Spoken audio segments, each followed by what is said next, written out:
lwaki. 1 bwe nabalaza omusajja ono nga receiving obululu lwokusatu nokulwokuna yabalaze nti baprintinze more ballot papers than the registered numbers, which registered numbers tazirina. Ladies and gentlemen, okusinzira ku information gyengathalinze byabakama tayina voters register, byabakama akozesa voters register ya NRM. Mujjukire nti bana abasajja displaying register zaabwe across the country of NRM nga baziri displaying n'abasajja bannira bawandikiranga abantu abagala okuwandiisa. Byabakama ne Museveni ba displaying enkala zaabwe kati abantu banna Uganda abatasobola kutegeera bangi bewandisiza mu NRM nga tebategedde kati zenkala egundi byabakama zaaliko yo NRM ganti na milioni 19 byabakama ganti NRM bwe ina milioni 19 ziri luddawa ate nga register zitulaga za 216 n'obukongo bwafunye bwonna bwa 216 si bwaleero kyokka tonna displaying enkala z'abalonzi. 1 nabasomeseza ne mbagamba nti etteeka liri clear nti omuntu yenna yali asomye kono tula P7 n'otula senior 4 ne senior 6 bw'omala okuregisteringa pepa bakusetingira pepa emu buli kibuuzo era kijjira either mu envelope yo oba kijja mu bujjale bakikuwa gwe ne bw'ogidestroyingira gobo omaze ebyo biba biwedde ne mateeka g'ebyokulonda bwe gatyo nti bakuba ballot paper nga basinzira ku nnamba y'abalonzi sembe bakama gy'atalina kati yakugambye nti baprintinze obusukka mu milioni 21 nga extras mbusinga omulonzi akalulu kaba akoonoonye.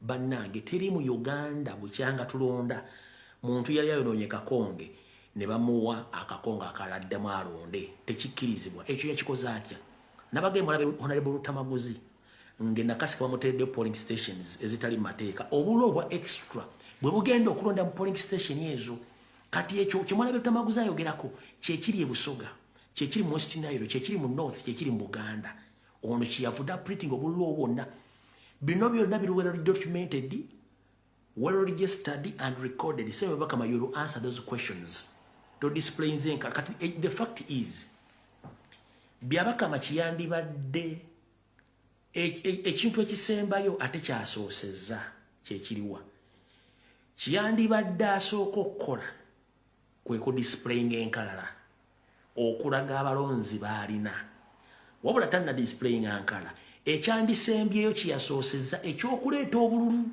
nga tannateekayo nkala ziraga balonzi mu bungi bw'alina kati yafulumiza dde obululu nga abalonzi tabamanyi bungi bwabwo. Oba kitegedde mu mateeka okudisplaying enkala kitwala at least omwezi gumu n'ekitundu oba ebiri 60 days 60 working days. Waliwo mwasanze olukalo lw'abalonzi kati aprinting ati obululu nga tamanyi baafa tamanyi baakyusa bagenda kulondera na printing obululu nga n'enkala tali zidisplayinze. Kati ekyobusiru kyeyakoze ekira kikino wano gwokimanyi nti ba misplacings abalonzi. Nina information edaga nti abalonzi ebitundu 6 ku buli 10 mu Buganda babasindise mu East, abalonzi ebitundu 7 mu Busoga babasindise mu West Nile,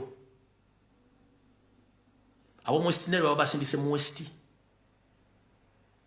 Biri ebitundu byasigadde mu Buganda bibata transferinze at least byo babakyusiza location.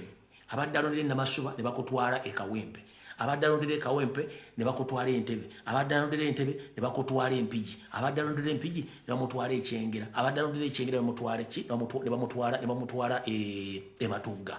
Kati byonna bikoze bwato kati nga kyayagala bakendeeze ku nnamba y'abalonzi nti wonotuka ku polling station bagambe monitor olondera wano kati ofuna obusungu ye kati ntawana ki obiveemu muganda wange bwotuka ku polling station nga bakukyusiza nga tutegedde. It's under your constitutional right because Electoral Commission didn't inform you any time that they transferred you from your known polling station in Chidamu. Bw'otuuka wolondera nga toliiwo mu mateeka kisoma nti Electoral Commission erina okutegeeza wagwe olina ogitegeeza nti wano navuddewo sigenda kulonderawo ne bakutransferi nga wolina okulondera.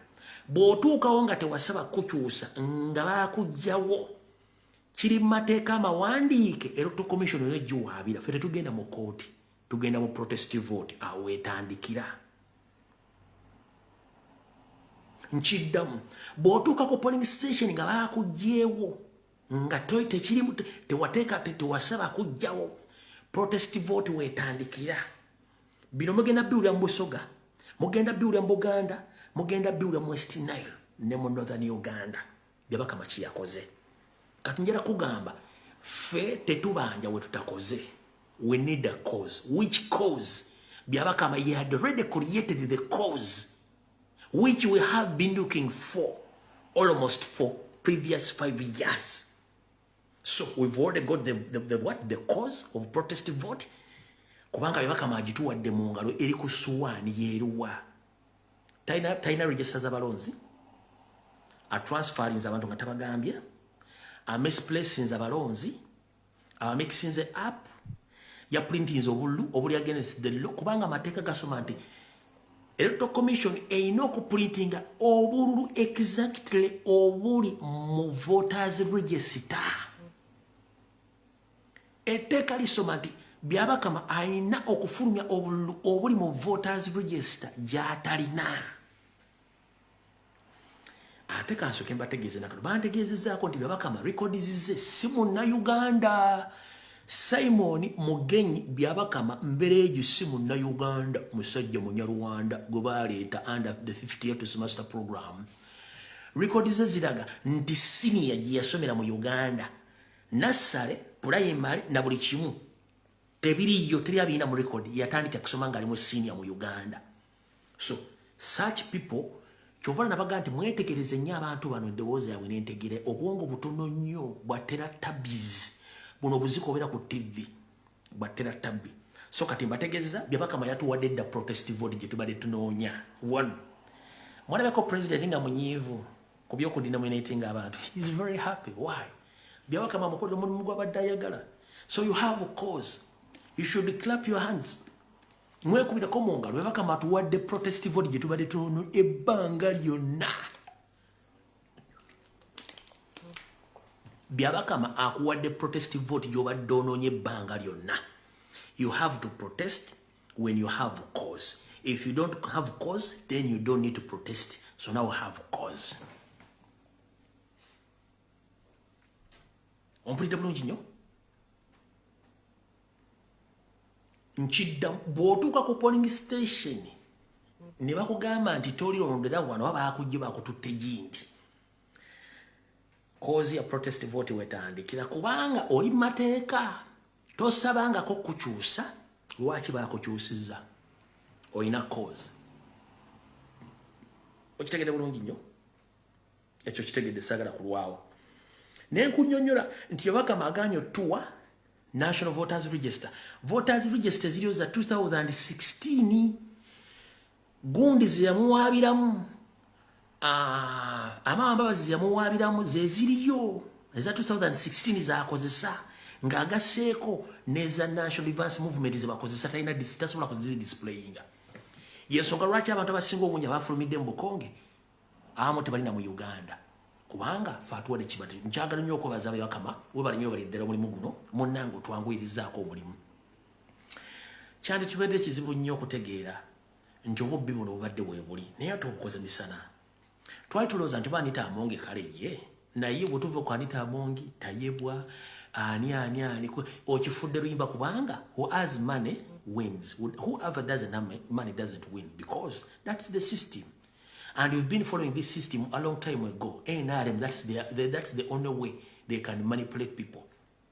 Because batya ground. Nenyanda yenyini atya ground. Information ngeji baletera kawungizi. Nenyanda yenyini atya ground kubanga agitya. Kati awo tuvuddewo njagadde mutegere ebintu ebyo. Kati katugende ku nsonga endala.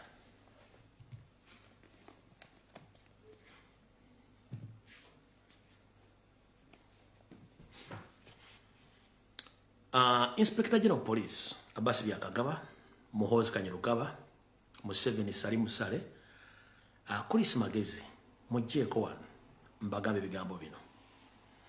Before nga sina bagambe ebigambo bino, kategeeza mu Christopher Damulira, Major Emma Kuteesa, Ssemwaine Isu, Sako Mr. President njagala mpuliriza obubaka buno eno kalinga ka security alert.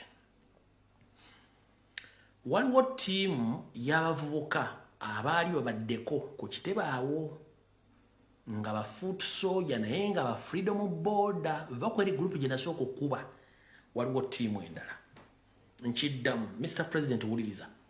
Waliwo team eyavubuka ngera nayo ya freedom border va kugye nasooka okuba gye mwambuukirako oluvannyuma neeva ne musirika. Kati waliwo team endala ne security alert. Mr. President waliwo team y'abavubuka nga ba freedom border nga ne ku kitebe awo olumu bajjawo olumu tebakyajjawo. Avubuka bano basinkanye Ddamulira, basinkanye Emma Kuteesa ne Ssemwayi ne Eso nga bagenda kuvaayo boogere nti ekibiina saako naawe nti mmwe mbadde mu kibavujjirira okukola ebikolwa eby'obutujju mu Kampala mukono wa Kiso. Ngera ebigambo bino bye baali bateeseteese okwogera bwe bakwata Olivia Lutaaya Bamachete baani bonna kati eyo tiimu yo ne Mujahideen Sanya eyo tiimu yo ne otugikuba neegwa kati nze bampita Mugema ngema ekintu nga tekinnatuuka. Gwe Kabulaazi omumpi ng'omusumaali n'omulala mwanvuyirivu ng'omupaapaali ne kagulupu kammwe njagadde ntegeeza President waliwo kagulupu ke bagenda okukozesa kaveyo kagambe nti mwakasasula President abadde akakozesa ne national platform okuteekateeka okwo kya petrol station okukuma ebipiira n'okuteekateeka enfo z'okuyeekerera mu gavumenti ya Museveni. Kagulupu kano ka freedom border naye nga ne ku kitebe olumu kajja olumu tekakyajja. Wiikera wenneggwerako ku Lwokusatu nnyinza okujja n'ebifaananyi byabwe n'amannya gaabwe. Njagadde kuwako Priamo President ategeere nti group eno weeri. Era mbadde nsaba if it is possible your freedom border before elections ekongontibwe.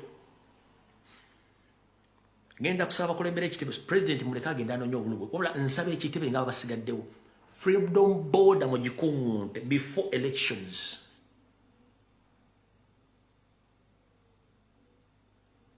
Nsaba freedom border mu gikungunte before election.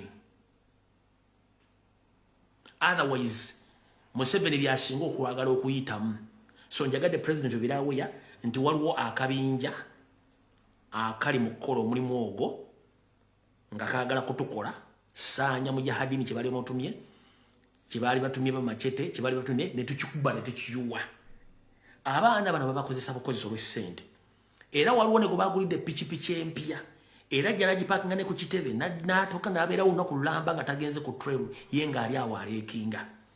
So kati njala tegeeza President n'ekibiina kya National Platform mwetegereze nnyo abavubuka aba freedom border abamu balina ekintu kye babala.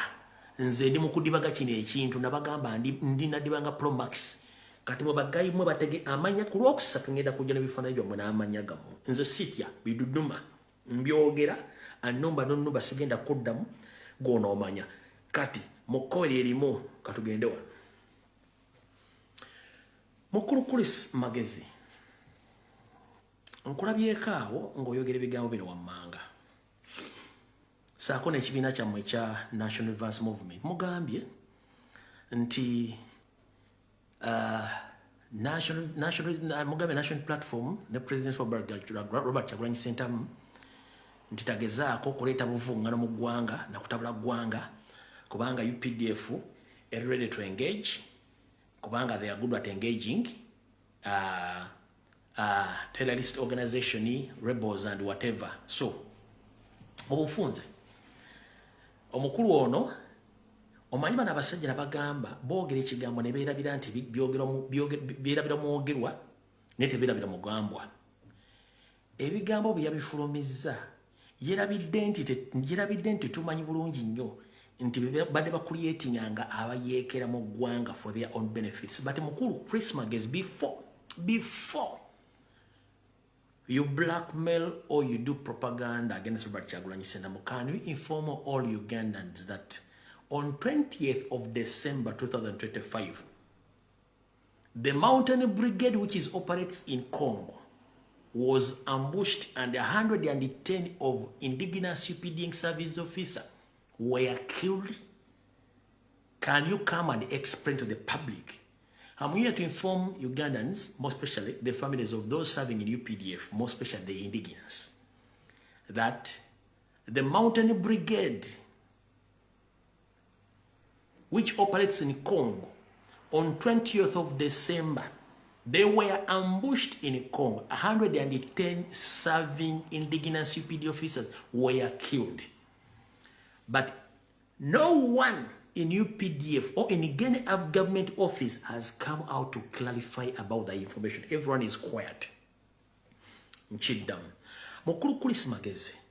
Ngera mutegeze gwa ngena kuzo mwezi 2 omwezi guno. Bana Uganda 10 abadde bakolera mu kibinja kya Mountain Brigade ekibadde Congo. Mwaba setinze ne wakuba amasasi 10 bonna ne bafiirawo. Wabula baspiri aba betuta ba commander tekuli no muyafudde kubanga bonna bakabano mwasetinze ba indigenous. Mwe abasajja ba UPDF bali mu tent. Abasajja ba SF bali mu tent. Ngenda bategeeza mugenda kugwawo ng'omukyere ku Christmas oba ku Eid. Mwenna mukimanyi nti ne DNA bazitutte bombo bazitutte embuye ogenda otandika okukola DNA z'abantu bano okunoonya family zaabwe. Naye nga Abaganda baffe 10 babasudde mu ambushi mu kibinja kya Mountain Brigade 10 babatiddewo e Congo. Amagye tegannayogera muhoozi tanneenyeenya tewali kye baakoze abaana bonna baasiisi 10 kino mujja kiraba tebasobola kwogera. Bobo ina muganda mu UPDF nga badaga nti nze ndi under Mountain Brigade command bonna tekulina omwali omulamu bonna 10 babase. Kati njagala kulisi busiru ba kulisi magezi oveyo ogamba abantu bana Uganda abafudde Congo amagye ga UPDF ba indigenous bafiiridde ki ani yabase. 110 they were ambushed and killed in Democratic Republic of Congo. No radio station, no TV, no mainstream media has come out to talk about the deadly ambush which occurred in Congo against the indigenous serving UPDF officers in Congo. Nobody. But you are here intimidating Ugandans. Kati, muwulirize wano tugenda. Munnange, okutya kya butonde. Okutya kya butonde. So byonna byogera police amagye kuba kutya. Zishikirala okutya kwa butonde. Ekyogera police n'amagye bali mu kutya tebalina next. Okutya kya butonde era tebalina next. Byonna byogerwa UPDF oba SFC okutya kuli nnomo. Olweggulo ngenda kujja ne information ebalaga nti bali mu kutya okwaddala. 1 Mukulu Chris magezi yagambye bwati njagala mu respond gagambye nti bajja kudiringa ne Kyagulanyi kuba badde badiringa ne bijja byabayekera ne ba terrorist. Mukulu Chris magezi, National Platform is a well-registered political party which is under the Constitution of Uganda. So if you come out to intimidate and you refer to National Platform as a terrorist group or a rebel group, I feel sorry for you. Because the name Magezi means wisdom, but when you lack wisdom, that means you're hopeless. So let me inform you this. Robert Kyagulanyi Ssentamu is an indigenous Ugandan, a well-recognized political giant who is recognized worldwide. The campaign is still going on. We are seeking for votes, which we have almost 98%. NRM has nothing. The reason as to why you came publicly to intimidate Ugandans who seek to change power peacefully, it's because you are under fear. It's your boss who instructed to come with such information, as they sent Bebe Cool publicly to expose himself. Kambabuli Bebe Cool njamodiro leggulo nenjala bagamba ono Chris magezi okujja okwogera era kye basindise ne Bebe Cool si yazze okwogera bigambo ye yazze ng'omuntu wabula bamuwadde ebyokwogera era ne topic ya dazi manyi kubanga buli topic yeyogeddeko yabadde yavuddeyo dda mu public nga yakoze dda information okulumba bataka bakola message ogenda president baali bamusindisa akyogereko ani amusindika mu 7 okulumba jjajja Afrika simu na kibinge ode president yadde agenze waaki wajja Afrika simu na kibinge oli bulungi nnyo kati ebisigadde byonna that is no message zatira okwogera baade bamusindisa ayogere bakama abe nga pressure bayitiriddeko so oyo mukulu naye basindise musindi kati Chris Magezi bono bwe bakabonja rabbu kusomera obudde bulungi nnyo kubanga wandise bulungi nnyo njala bukutuukeko okusinza ku research gye nkoze. This message goes to Colonel Chris Magezi, the public relations office of UPDF. Bono baka njala bugende eri Colonel Chris Magezi ngono yakwasaganya ebyempuliziganya mu ebyempuliziganya saako ebyempuliziganya saako babita byempuliziganya wakati wa maje n'abantu public relations about your public buno bakanjala bugende joli nadala ngoli mu gira PDF referring to your cowardness. The commentary statement or the threat towards those who exercise their constitutional right in Uganda, especially His Excellency Kyagulanyi Ssentamu, aka Bobby Wine, in your cowardness statement, if Ugandans need to know your capability, they should ask ADF or Al-Shabaab. Omukulu ne yagambye byeyogedde naye naffe twagala muddamu nti okusinzira kubaka obw'okutiisatiisa bwe yasindise ng'abusindikira His Excellency Kyagulanyi Ssentamu ne bannayuganda baagala enkyukakyuka ndi wano okujjukiza nti ekintu n'okukyekola Robert Kyagulanyi Ssentamu kyakola kiri mu mateeka ga Uganda mawandiika obulungi. So statement gye wakoze eri bannayuganda obatiisatiisa n'ogamba nti babuuze ADF oba Al-Shabaab sebo kya bulimba kati kankunnyonnyole wano ekigambo kye bayita Allied Democratic Forces eyo kibiina kya buyeekera Museveni kye yeeteerawo. Allied Democratic Forces kibiina kya buyeekera Museveni kye yeeteerawo nga bwe yakuliyetinga Koni bwe yakuliyetinga Alice Lakwena ngera alo group bwe yagikuliyetinze vyewo vaya mukula ali mu gavumenti Chris Magezi.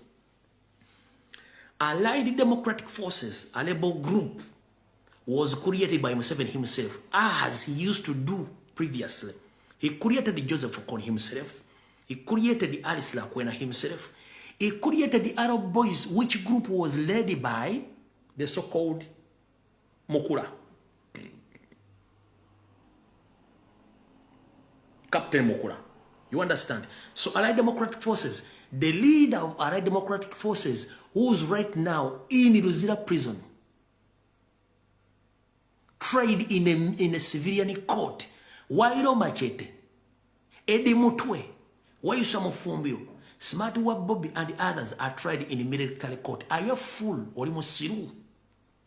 Ruachi, Kubangono, Akulia ADF, Musajja wa Museveni, aina mutwaingira mu civilian court.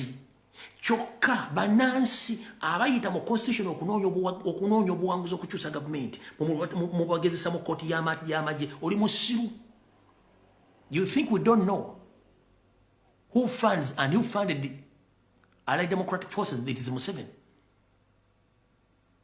anda Jamiru Mukuru alia nanywa nagera ne makage n'aba family na ujja n'ekiwojjolo lwe mwagadde omuleta mu court ne mujja mugamba Jeruzira ng'emisana asiba abera ne family ne business zitambula yo tusuloza tusidutulu basibu tugenze mu maaso. Al-Shabaab gye tumanyi nabawadde information which ne bagamba nti Al-Shabaab Museveni kennyini atwala amagye ga Uganda nga tegali ku mission ya African Union ne ya UN n'agatwala n'agaguza government ya Somalia abasigaddewo ne babateeka mu Al-Shabaab. Ekyo public nayo njagala ekimanyi. So when you talk about ADF and Al-Shabaab, Al-Shabaab is Museveni. Tugenze mu maaso. Giving a reference point of Al-Shabaab, the so-called peacekeeping mission in Somalia by UPDF and other regional countries' forces only profit that rockets the dictatorial leadership in East Africa. Mukuru, bowa echokulabirako nga Al-Shabaab Joyce nti Al-Shabaab bayekera Somalia ne musindika abana bafe bagende bakume mirembe mu Somalia njera kutegeeza nti UPDF gemuyita regional counter forces eriwo kulwa byanfuna bya Museveni era bafuna mu sente nga bayamba Museveni okuba nti afuna sente okutunda amajje gaffe mu East Africa nga yennyini yeekuliyetingira obuvuyo ekyo kitegedde kanjidde mu luzungu engeri gy'ogamba wali ADF n'ogamba Al-Shabaab kati kanko reference giving a reference point of Al-Shabaab the so-called peacekeeping mission in Somalia by UPDF the regional country's forces only profits the lockets of dictatorial leadership of Museveni in East Africa. Nozo kitegedde. Yensonga lwaki amajje gaffe gali e Somalia, gali e Tanzania, gali e Burundi, gali e Rwanda, gali e Congo, gali e South Sudan. Ndozo otegedde. Kuli sibusiku tugenze maaso. Example. Museveni has taken advantage of Somalia civil war to profit him through deploying UPDF on fabricated lies. Nyandi yosoferiti mahablo mukama wo ayeyambisiza omukisa gw'obutabanguko obuli mu Somalia okufunamu ensimbi ezitutogana ng'obukolwa kwe kusitula amajje gaffe n'agateeka ye Somalia ng'asinzira ku bulimba obujingirire to the Western powers. You continue funding him an escalation of war in Somalia, in Somaliland, so that he should maintain he can maintain his protected relevance in destabilization Somalia. Eba kugamba nti mwe bwe mujingirira obulimba ne mutwala amajje gaffe e Somalia ne muwuddisa ensi ziri ennene ezibateekamu ensimbi ngene mwongera okuteeka ebinzaali n'omunnyo ne butto mu lutalo lw'e Somalia nga mwagala kusigazaayo amajje gammwe n'obutabanguko musobole okufuna ensimbi ng'ate mugezaako kuteeka eggwanga lya Somalia mu butabanguko mufune ensimbi era kyekiriyo ngeri bavaayo bajja mu Uganda bwe batwala amataka ga Bannayuganda. I kindly ask all Ugandans to tag here United Nations, African Union, and United States of America, and several other missions founder or envoys in Somalia. Njagadde montagingire ekitongole kikwasaganya amawanga gonna mu nsi yonna saako ekitongole kikwasaganya amawanga ga Africa saako n'eggwanga lya America n'ensi endala ezivugirira Museveni mu ggwanga lya Somalia. Ulira. The funds you willingly send to fund and end the long-standing civil war in Somalia is rather being and mismanaged and embezzled through corruption-related scandals. Ndi wano kutegeeza Bannayuganda nti ensimbi ziwa Museveni nga abasajja bano babinyonkondo batonye mmoli naddala ensi ezawaggulu zisindika ensimbi zisindika mbu balwanyise n'okukendeza olutalo mu Somalia. Ndono bategeeza nti entalo zino zonna mu Somalia ziteekerawo Museveni olw'ensonga n'ensimbi zemuwa zonna azikozesa byayagala ng'agezaako nnyo okuteeka obutabanguko mu ggwanga eryo nga ziyita mu mitendera egy'okubba n'okubuzaabuza ensimbi z'omumusolo mu Uganda kye tuyita corruption scandals mu Uganda saako ne mujja lya UPDF. Era abasirikale bonna emunadde ne mukola okunoonyereza bukyanga entalo za Somalia zitandikawo. Abasirikale bonna bemwalina okusasula $2,000 nakati esaatu bakomeko bazafuna $300 1,700 lwalagawa bw'ova ne ku bisatu byennyini abalabaze emyaka tebazifuna n'abasembayo n'abasembayo abasirikale bonna bali mu kalamoja gye baba deployinga nga bamaze emyezi 8 tebafuna ssente zaabwe n'abalala basindika mu ambushi babatta. As far as UPDF concerned, the troops don't eat up standards as you founder expect. The funds are instead channeled into personal gains. Mwe abavugirira omusimbi guno mumuvugira UPDF eri e Somalia. Abantu bano bambi tebalya bulungi nnyo nga mulina obbalisa nga amajje magali mu nsi zammwe. Kale tutegeeza mwenna abavugirira ensimbi zino mugezeeko nnyo okwetegereza nti ensimbi ze musindika abasasi ba UPDF tebalya basula bubi tebasomesa baana baabwe tebadda na waka abakombekoze bafiriddwe nga ne famire zaabwe tebaziwadde ensimbi ziva mu kufa kw'abantu baabwe nti ssente zino zonna zikola bintu bya Museveni nga ye wabyagala okusinziira bwe yapulaninga. Tugenze mu maaso. When the UPDF authorities learn about that, you would come into inspection of welfare and troops It is at the point when they duly prepare nice and delicious dishes of the meals for the troops. Nga bulijjo bwe muvaayo kujja okunoonya n'okulabirira ensimbi zammwe gye ziraga ntegeeza amawanga amanene. Olunaku munnange lwe munajja nga mubalaze mukola ensobi emu. When you want to cut Museveni off side, please don't inform him that we are coming to inspect the forces. No. Because the moment you inform Museveni that we are going to come to inspect the forces in Somalia and other regions, you know what Museveni does? No.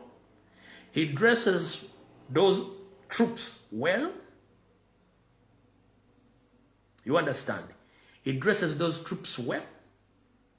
They cook nicely. They feed them well. They inform them whatever they are going to ask those troops. They have to answer questions without blackmailing or exposing the government. And they set the leaders who are going to answer the questions. Not the troops, no. Museveni set some individuals who are going to engage in conversation between the forces and the inspectors from African Union, UN, and USA. But if you want to get Museveni and expose him, please don't inform Museveni that we are coming to Somalia or we are coming to Congo or to South Sudan. No. Just abduct, come once and invade. You'll get to know the truth about who is Museveni and what he does to the indigenous serving PD officers across wherever they are, most especially East and Central Africa, to get the mass. So, mbategezeza ko mutegere bulungi nnyo. Kono lunaku babambaza bulungi nnyo, babaliisa bulungi nnyo, babafumbira emmere ewooma, mwene mujje ne musanga abantu abali happy kumbe balina ebizibu bingi tebasobola kwogera ekyo mukitegedde. But after the departure, they resort to the normal average meals that negatively impact their health. So the day you come to inspect, you'll find the situation is normal, the troops are well fed, they dressed well, you think they are well off, but after your departure, they resort to their normal average meals and negatively impact of their health. Bwemba muvuddewo abantu bano baddeyo ku mbeera zaabwe za bulijjo n'emmere gye baddayo okulya yeri ey'embwa yennyini era ne badde mu mbeera yaabwe mbi ennyo etawoomesa ddugobessaako n'obulamu bwabwe. When you send funds purposely of the new weapons and equipments, the government of Uganda brings those from Uganda made in Nakasongola, which it displays for inspection. Thereafter, when the envoy are gone, they transit them back. That money is embezzled by Museveni Group. So US, UAE, US, United States of America, African Union, and UN, please listen very carefully. When you send funds for purpose of new weapons and equipments, the government of Uganda, led by Museveni, brings in those weapons from Uganda made in Nakasongola, which it display for inspection. Thereafter, when the envoy leaves, they transit those weapons back to Uganda, and the government of Museveni embezzles the money. That's how Museveni operates. Nti ensi zirina ne bwe zijja okulaba n'okusindika ensimbi ez'okugula ebyokulwanyisa. Museveni kyakola ng'ajja ebyokulwanyisa bye bino birugooja ng'abitwala abiteeka baagala obbirabira. Ng'abagabi bino seerezi mwatusindikidde bino ebyokulwanyisa bye tuleese wano nga bigenda kukola. Wabula abasajja bano bamala okulambula ebyokulwanyisa bino, waita akaseera katono nga bagenze Museveni ng'ebintu bino abiddamu abivuga nga bizzayo mu maka ge aga Uganda nga ssente akwavula. Kyovula nti amagi yabagamba bizinensi ye. Era no yadde nga ali mu ku-addressing public yabagambye, for us we don't care well-being if you sleep in Busisira or in tents, we don't care as long as we buy guns. Kati kino kiwa answer entuufu. The allowances that are meant to be paid troops on time. These funds are once paid to government in Uganda. Museveni deliberately delays to pay UPDF troops as he instead banks the funds on fixed deposit account approximately 2 years to accumulate his interest, and that's why several complaints have been on with UPDF soldiers all over delayed payments. So African Union, United Nations, United States of America, please hear this. The allowances that you are meant to be paid to the troops on time. These funds are once paid to government of Uganda. Museveni deliberately delays to pay the UPDF troops as he instead banks the funds on fixed deposit account approximately for 2 years to accumulate interest. That's why several complaints have been on with UPDF soldiers delayed payments. Ensimbi saako n'obusiimo obusasulwa amagye ga ggwanga ga UPDF agawangalya mu bitundu ebyenjawulo ddala Somalia. Essente zino zituukira mu budde. Naye Museveni Nyande bw'azikwatako ne banne, sente zino bazitwala ne baziteeka ku bittavvu byabwe ne bazisibirako kumala emyaka 2 nga bazaagalamu agoba. N'okujja essubi bannannyinizo obutabanja buli abanja bakuba ku mutwe nga mmese. Era sente zino abaana bangi bavudde nga beemulugunya ku nsimbi zaabwe zino okumala emyaka 2 bweddu nga tebawa sente zino. Yensonga lwaki nti abasirikale bano bali mu mbeera mbi bwetyo. Tugenze maaso.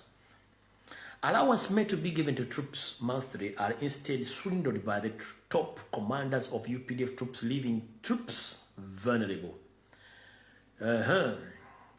African Union, United States of America, and the United Nations. Hear this message. The allowances you send are meant to be given to troops monthly are instead swindled by the commanders of UPDF, leaving troops vulnerably. Ensimbi abasajja bano zibasindika okuwa amagye ga Uganda buli mwezi. Abasajja bano bazikwata wattu abaduumira amagye bazikwata ne baziteeka ku bittavvu byabwe ne bazikola bye baagala ne kireka amagye gano nga gayagga basajja batunga empale tezikyabatuuka abaana babe tebasoma tebakyala tebakyakola na kintu na kimu ekimenya amateeka. To all envoys or funders in the missions of Somalia, you are aware that each soldier in UPDF cuts funds for war combat uniform. To all envoys or funders in the mission of Somalia, are you aware that each soldier in UPDF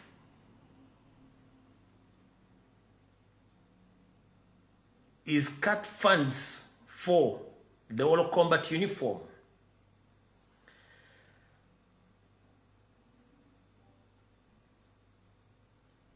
So, African Union, United Nations, United States of America, hear this message well. That the money you sent meant for each UPDF serving officer in Somalia, Museveni and his commanders, they redact money for the combats they put on. Each UPDF officer in Somalia is supposed to pay for his own uniform, and that money is reducted on his or own monthly income. Can you imagine? Buno baka bugenda eri UN, African Union saako ne ggwanga lya America. Mbategeeza nti abasirikale ba UPDF bemusasulira ensimbi mu Somalia. Mubadde mu kimanyi nti serize mbasindikira ez'omwezi. Buli uniform gye bambala sente bazijja ku musaala buli uniform sente bazijja ku musaala gwabwe. Mubadde mu kimanyi. And that is wrong and it's against the law. In simple terms, UPDF officers buy uniform from their personal entitlements to get the mass. Hear this. In simple terms, UPDF troops buys uniforms from their personal salaries, not from the government of Uganda. Njalo tegeza bana Uganda n'abazadde abazaala abaana bano. Abaana amune bajjanga basiwufu balinga embwezi eziri enkoto w'ekyoto. Basajja batubala ebizibu bingi. Ne uniform gye babeeramu sente bazijja ku musaala gwabwe. Era bakugamba wano nti sente zino baba bazijja ku musaala gwabwe. Ate yo government egamba nti bambaza uniform ekintu ekitali mateeka. Tugenze. Soldiers lose from their allowance approximately 1,000 soldiers soldiers lose from their allowance approximately $15,000 on uniforms each soldier or for each soldier. Ulira kano buli musirikale yenna ali Somalia saako ne bajja basindika. Abasirikale bano bafiirwa ensimbi zaabwe ndowooza sente zino bazisala buli mwezi ogenda okukkana nga bamugjeeko mutwalo gumu n'ekitundu ogwa America ku uniform mwezi buli musirikale ebbanga lyamalayo. And it's because as soldiers, since they have no say, they resort to painfully receive that given at the mercy of the government of Museveni. Olwokuba nti abasajja bano tebalina bwogerero bakomekkereza abasirisiza nga tebakkiriza kwogera kigambo n'ekimu bambi ne basigala nga balina obulumi mu mwoyo nga balina kukkiriza busente buno obwakanyeebwa bwe balina okufuna okuva mu gavumenti ya Nyandu naye nga sente ze bakolerera entuufu Museveni zonna azisigaza. Tugenze maaso. There are many more challenges UPDF troops are facing as extorted by Museveni and his government, which you as envoy need to investigate throughout. Mwe abavugirizi b'omusimbi naddala ku maje ga UPDF agawangalya mu nsi ze mwagalya kolemu emirimu tubona okubategeeza nti abasajja bonna abakazi basanga ebizibu bingi nnyo mu mbeera embi gye bayitamu ate Museveni ensimbi zaabwe n'azibba n'aziteeka mu mikono gye n'azikozesa ng'ayagala azikola byayagala so nga ate kimenya mateeka. Abantu bano balina ebintu bingi nnyo ebaluma. Over to you, Chris Magezi. Magezi, don't be arrogant to threaten Ugandans by referring them to as ADF or Al-Shabaab. Chris Magezi, the army spokesperson appointed by Muhoozi Kainerugaba, the son to Museveni. So don't dare using your small head with a small brain to threaten Ugandans by referring them to ADF or Al-Shabaab. It's under their constitutional right to demonstrate of supporting their candidate. Under the Constitution of Uganda, elections are arranged in peace and they choose their own leader. Ask your boss Museveni, why does he arrange elections when he fears to be defeated? So don't dare fool Ugandans and intimidate them, referring to the ongoing elections and threatening Robert Kyagulanyi Ssentamu because he's leading your boss. You refer to him as ADF or Al-Shabaab. Just go and eat your mother something, period, to against the mass. First of all, Chris Magezi and all ADF is Museveni's himself for many years, as well as AR Airballs, not corny, as he alleges to be stupid to compare military groups to Ugandan native to determine their capabilities to against the man. Chris Magezi ne mukama onyadi yosoferi mulekera okusiroza banna Uganda nga muloza basiru nnyo emyaka giweza gize mingi nnyo ekibinja ky'abayeekera bakiyita ARA ekibinja ky'abayeekera so si koni kubanga koni nga bamwogerako ebyo bya kisiru era tobyogera ku bibinja by'abatujju Museveni bye yeetandikiddewo ng'alwanyisa bannayuganda so si nga gobolowooza bojja okutiisatiisa okitegedde bulungi nnyo bannayuganda balina obuyinza y'ensonga lwaki muteekawo okulonda. Chris Magezi, don't forget with your dictator that Ugandans have made what you are and the entire military group of Museveni. Chris Magezi, teweerabiranga munnange buli lw'ozuukuka njagala ozuukire ku sayidi y'omukono ogwa ddyo ogutali gwa bisiraani ne mukama w'ennyanja yosoferi nti temutiisa bannayuganda biba bafudde kyemuli singa si bannayuganda Museveni teyandibaddewo singa si bannayuganda Chris Magezi olina mulimu ki ng'otaddeko yunifoomu esi kusabinga bannayuganda kale tosirwola ng'agenze mukamu gwanya okwesangula ate n'owandika ku kisenge ng'obatiisatiisa ng'ate ne ssente z'olya nezowako omukazi ono ogulya abaana b'engoye ssente ziba musologa bannayuganda abakusasula nga bagala okukyusa eggwanga lyabwe ompulidde bulungi nnyo kuba bakufudde ky'oli. Tugenze mu maaso.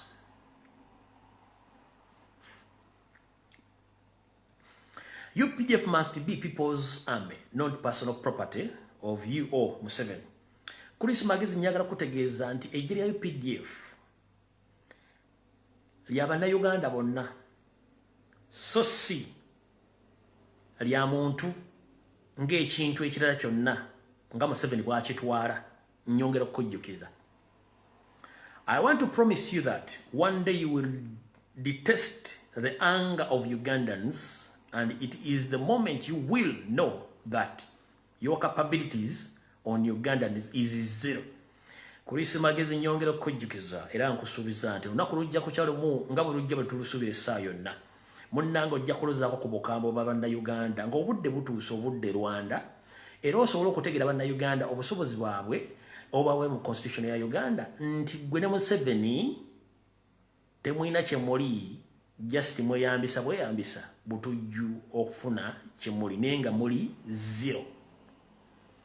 We also know the rule of Musevenism been by threat and fear, insulting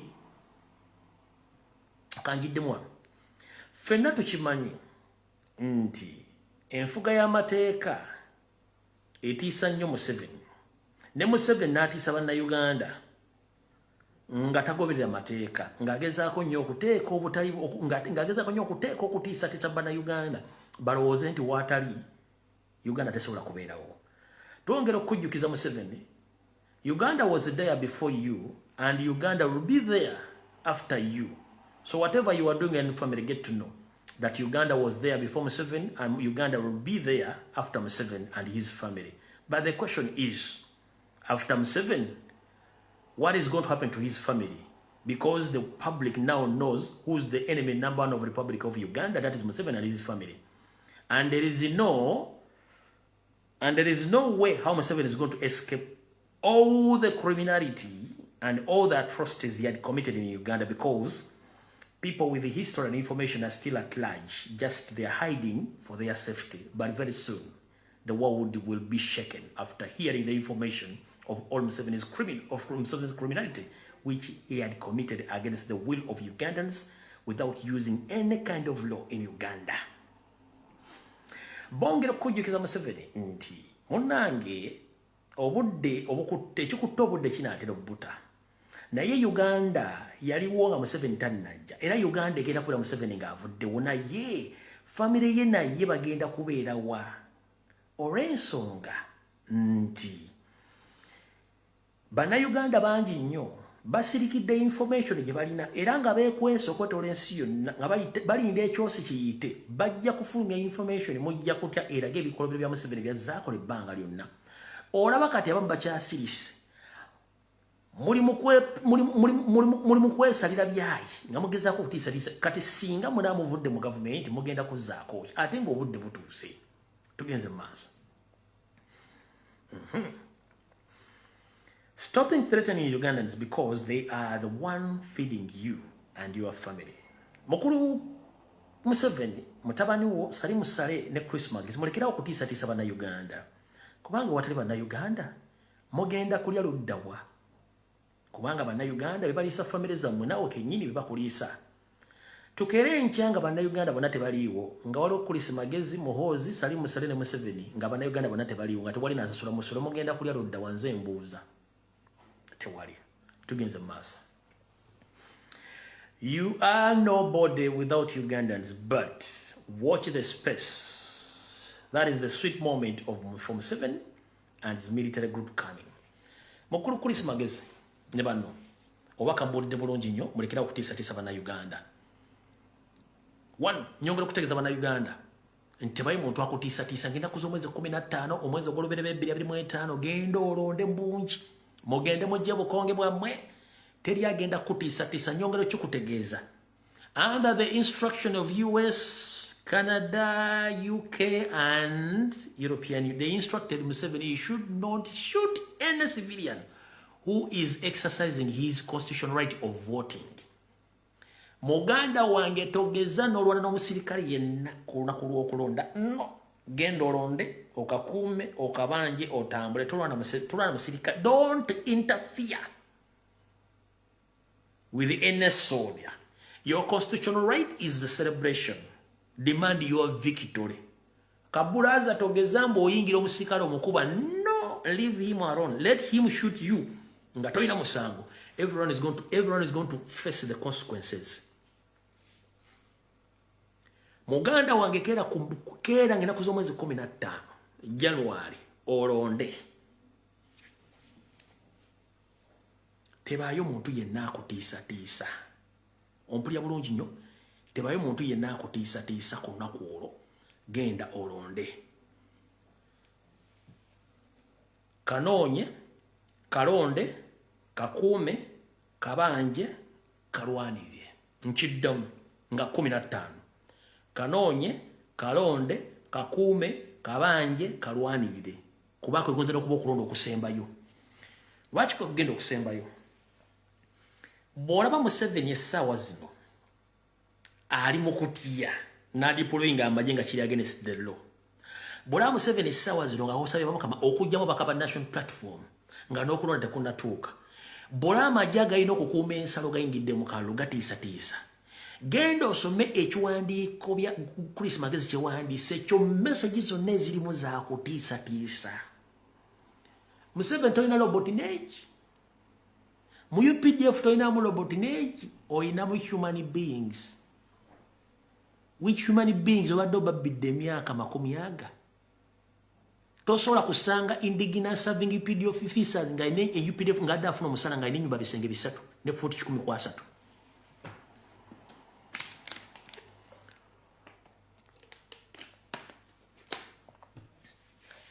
togenda kusanga mwana wa UPDF nga badde afuna omusala nga ina 40 nga n'ennyumba bisenge 3 nga yaggwa bulungi nga n'abaana basoma lwaki kubanga yamanya wabagaggawaza tebagenda kukola nga bw'ayagala ye mbadde mukimanyi kambaddiremu nakano mukategere mbadde mukimanyi Museveni kiyakola bannayuganda mutayagala bagaggawale tasobola bafuga kiyakola amagye kitya tabasasula musala gumala ane bagubaguze gwa bitundu nga kinagala mubere ku maseye kubanga bono bango oyina ssente n'ozimba amakaago n'okola ne project ojja kuba tokyagendera ku biragiro bye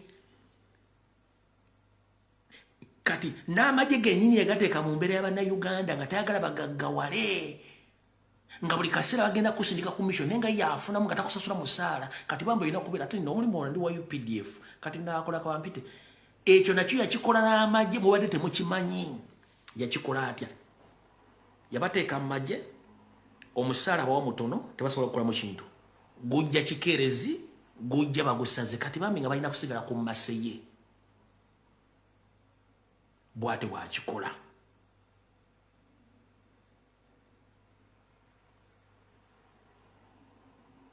bw'oba olina muganda ng'akola mu UPDF mubuuze omubiri bayogedde bituufu kubanga yamanya nti omusirikale bwemusasula obulungi tajja kgenda mu ntalo tasobola kgenda oli alina ennyumba ye alina akamotoka ke alina bizinensi omugenda tegenda e Somalia agenda kukolayo ki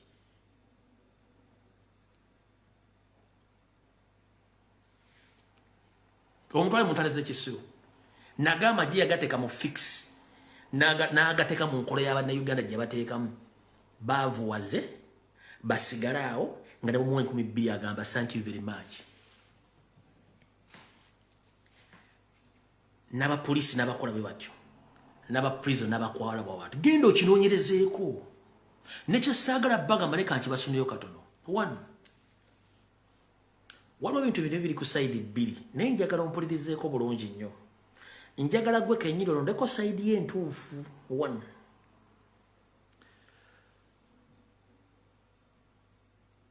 abasajja bano bakola effujjo nga baagala tusituke bifo nga tetunnafuna kye twagala bakyagala lwaki bakyagala mbuba kuba ffe tusobole okufuna obusungu tusitukira kwani ku nnyoko kwani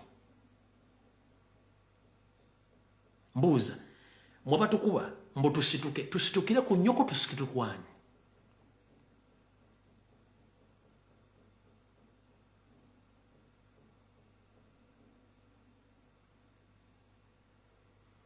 system gye mukosa mbokuba bannayuganda banyiga enno eri very simple spiria wakutumye against your will mukuba essasi mu office aveewo oyo spiria ave onoonye omulala as simple as tokuba bannayuganda migombo oyagala basituke what if they don't spiria akuwadde order mukuba essasi aveewo then tumanye nti musobola negoga munnayuganda mukuba emigombo agenda kunyigira ku kyani gwagenda okunyigira nakinyusi ki era amanyi okolera ani gwayo PDF akuba omwana emigulu wa police mbomu bakube banyiige basobole okwekalaka tuwekalakasiza kwani ku nnyoko ku kitaawo police ejjudde Banyarwanda amanyi gajjudde Banyarwanda prison ejjudde Banyarwanda state house y'Abanyarwanda tukube nga tunyiiga tusitukira kwani gwe tusitukirako tugende ne mu kalulu 15 December January fego tusitukirako tugenda 15 January 2026 kati mbabuuza mutu kube emiggo lwaki akuwa order efusigo okubessa sino mulikanga omujjemu obwongo fene tujja kumati muli banyivu niyo fo tukola kata emiggo tunyiigira ku nnyoko anigo abalagidde okutukube wakigo okubessa ne tumanti munyiize ku kwaffe yes gendo okwate mundu okuba omusajja akuwadde orders enfumbu bakube ngusime basituka tugenda ayafa okusituka 15 January so ku bintu mutukube wanu babu tuyamba ensi yonna emanyi nti mu Uganda teri democracy abantu babakuba abali mu campaign ffe kiba kituyamba ne tugenda kusitukira ku bintu bya kisiru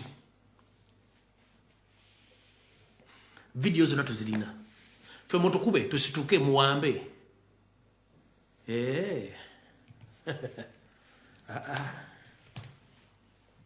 ffe mutukube twekalakasi muwambe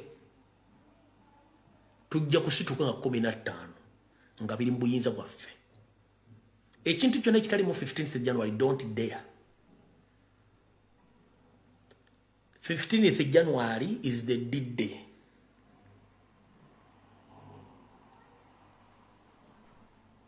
mutukube emiggo mukole kye mwagala mukole fujjo teri agenda kusituka olw'emiggo gyammwe nno tubalinze wali mu ntabwe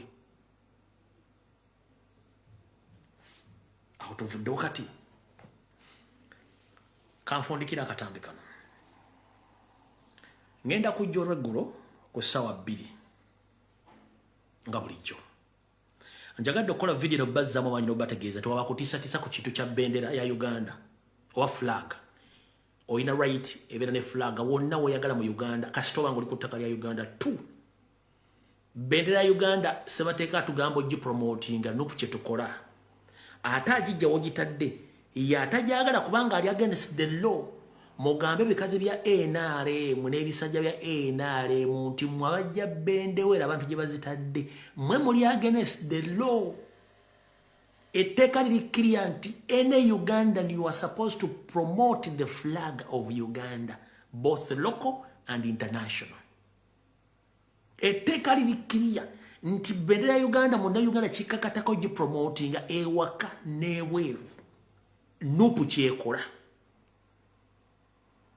ekiruma nyandu nti kyeyalina okukola teyakikola nupu yekikoze do you copy that kyekibaluma tebasobola kuddamu owuninga kubanga bo kyabalema kati ffe tukikoze kyekibanyiiza ensonga lwaki bawandiika amateeka gali mu 1962 ge babeesingako kubanga ebiseera ebyo bendewera bazikolanga mu ngoye za kotoni nga ne langi abaali bazikola mu birangi biseera ebyo langi zaali zipeeruka nga zinaabuuka kati nga booleka bendera mu nkuba nga ya kotoni enkuba bw'etonnya kotoni asobola kotoni afa ne langi neefa bendewera neefiira ddala bw'etyo kyekyagiggisangayo kati mu myaka gino bakozesa siliki ne polisita okukola bendewera oba bendera wa flaga ne langi ennaku zino ezikozesebwa ziri origino enkuba ne bwekuba bendera tesobola kukyukako esigala weeri nange nenkugamba mbulizo wa NRM under which law emugamba nti independence ya Uganda etandika ssaawa 2:12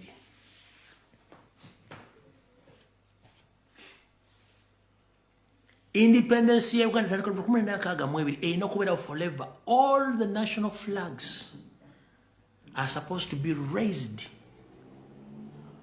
throughout kubanga the country is independent as long as the one who holds Ugandan flag is a Ugandan it is under the constitution of Uganda and it's under the law do you copy that kiri mateeka ga Uganda mubagambe nti badde bafune flaga ya 1962 nene yerooza njawulo nnyo yensonga lwaki mu nsi zonna bendera zeewa ku buli territory bendera ennene bwezi tebazijjaayo akuba bakyusa matiriyo. Ndawano ndiba ntambula ndooza n'enkya ku Mande ngenda kufuna we ziri nziricording mbalage nti kye bayita independence bendera kuba etonyeta tezivaawo. Kuba kyekiraga okuymira kw'eggwanga nti eggwanga lyetongodde. Abali mu America mukimwe buli nju alina flag. Buli muntu alina flag. Flag ali muntu waddembo giteeka ku ttaka lya America, ku ttaka lya Bungereza, ku ttaka buli nsi yonna. Kati gwe ngamba otya bo bendera ya Uganda ekimenya amateeka giteeka awantu mu kifo ekitali authorized nga wa.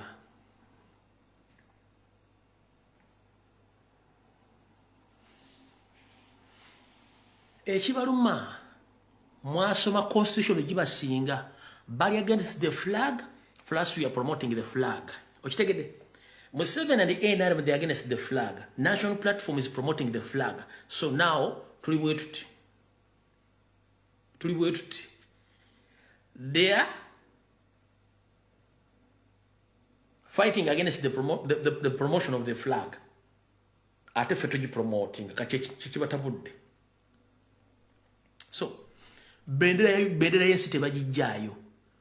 Buli border entry yonna yeggwanga bendera tebagijjaayo kubanga obusiru bwabwe bw'ojjayo bendera bwoti kitegeeza nti eggwanga oliggyeko obwetwaze bwalyo.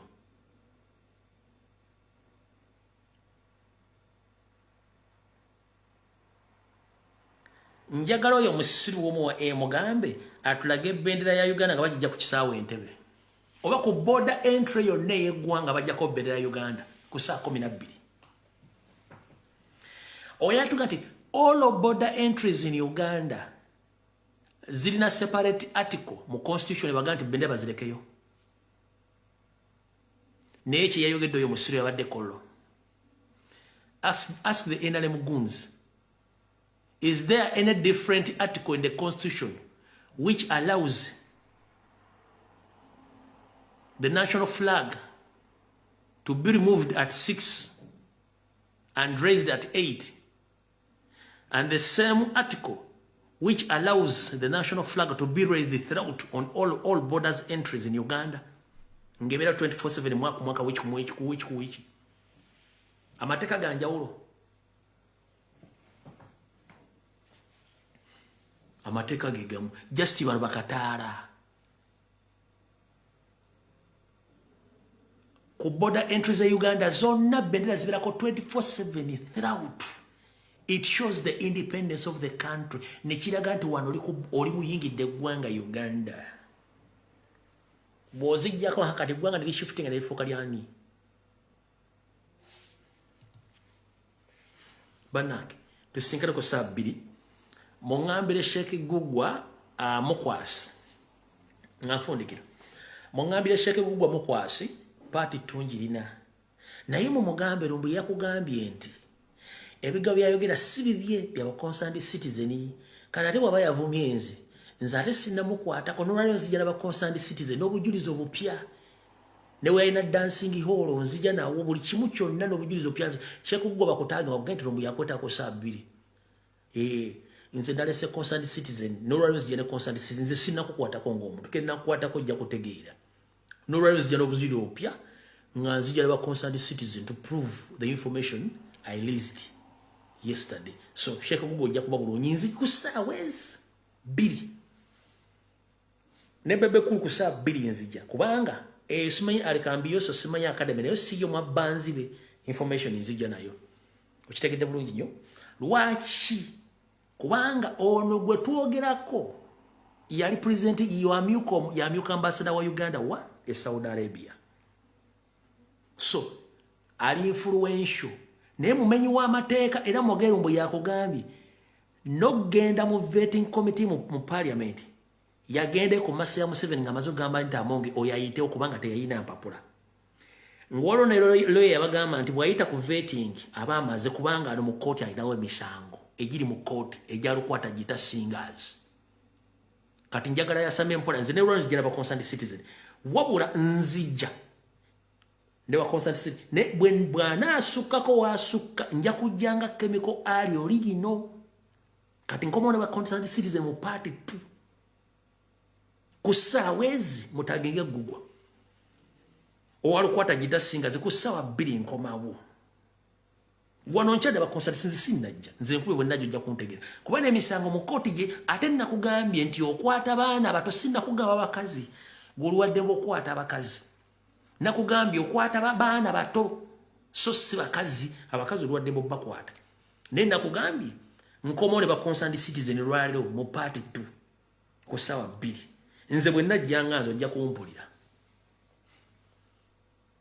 kubanga basa dokwata oberote mu mulukwata jita singers nze nakugambye my concern kwata baana bato bawala so si bakazi kati okwata mukwasi kala manya kama piye shake gugwa mukwasi tumuwadde ya mukwasi okuva n'olwaliro ye shake gugwa mukwasi sawez b nzija video wedde